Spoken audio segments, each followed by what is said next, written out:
Hi, my name is Gibson, and I'm the creator of the Personal Development School. This is your daily breakthrough video, and in this video, I want to talk to you a little bit about 7 things a dismissive avoidant is thinking when in the process of deactivating.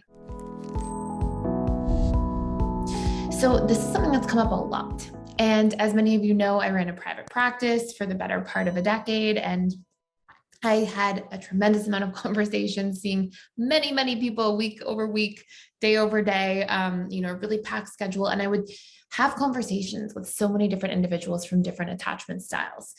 And I came to see all these patterns that overlapped over and over and over again.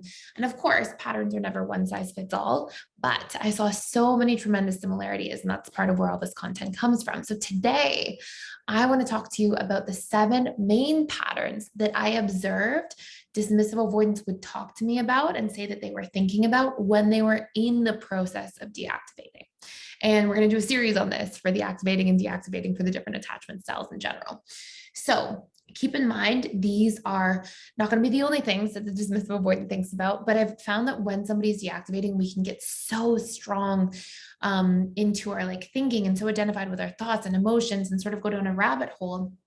And that rabbit hole in that triggered state, just to be very clear, is not necessarily an accurate depiction of how somebody feels about the relationship overall. And generally, we see fearful avoidance go the furthest down the rabbit hole, the fastest.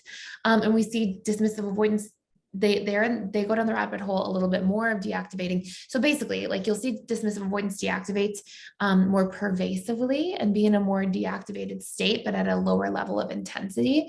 Whereas fearful avoidance, the other avoidant attachment style, you'll see them deactivate much more intensely the vast majority of the time.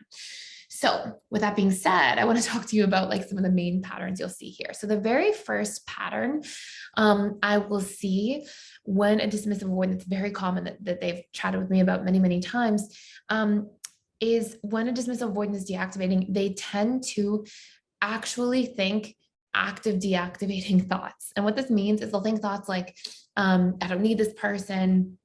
This relationship isn't going to work anyways. It's fine. I just need space from them. I need to get away from them. I don't need to deal with this right now.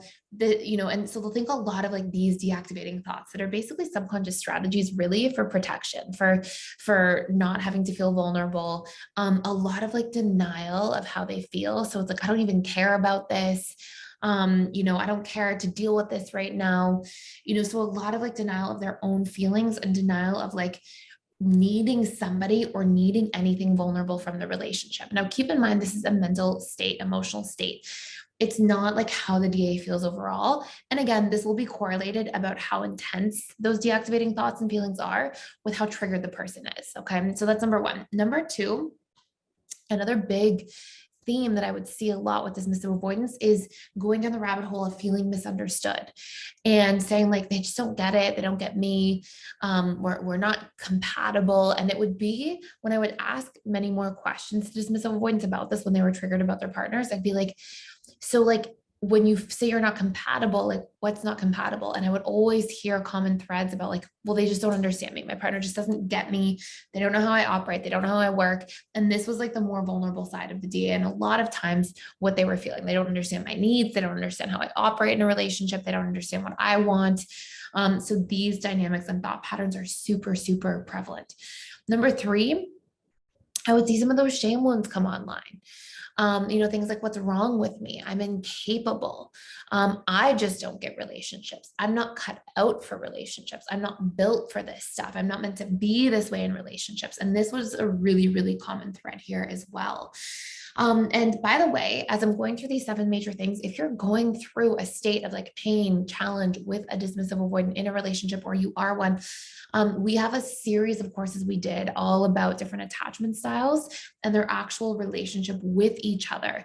And one of the big things that you'll see, and you can check it out for free for 7 days by going into our webinar library and actually typing anxious, preoccupied, and dismissive avoidant, or fearful avoidant and dismissive avoidant. And there's 2 parts. It's actually a 4-hour everything. It goes through all the major stages of relationships and the patterns and themes and like all these different dynamics between the two. And you can check it out for free for 7 days by using the link in the description box below. If you find yourself like stuck in any of these patterns, it will give you so many resources in there for the pain points, what each person needs to do, how to communicate through things, what each other needs when going through pain points, all that stuff that you can check out.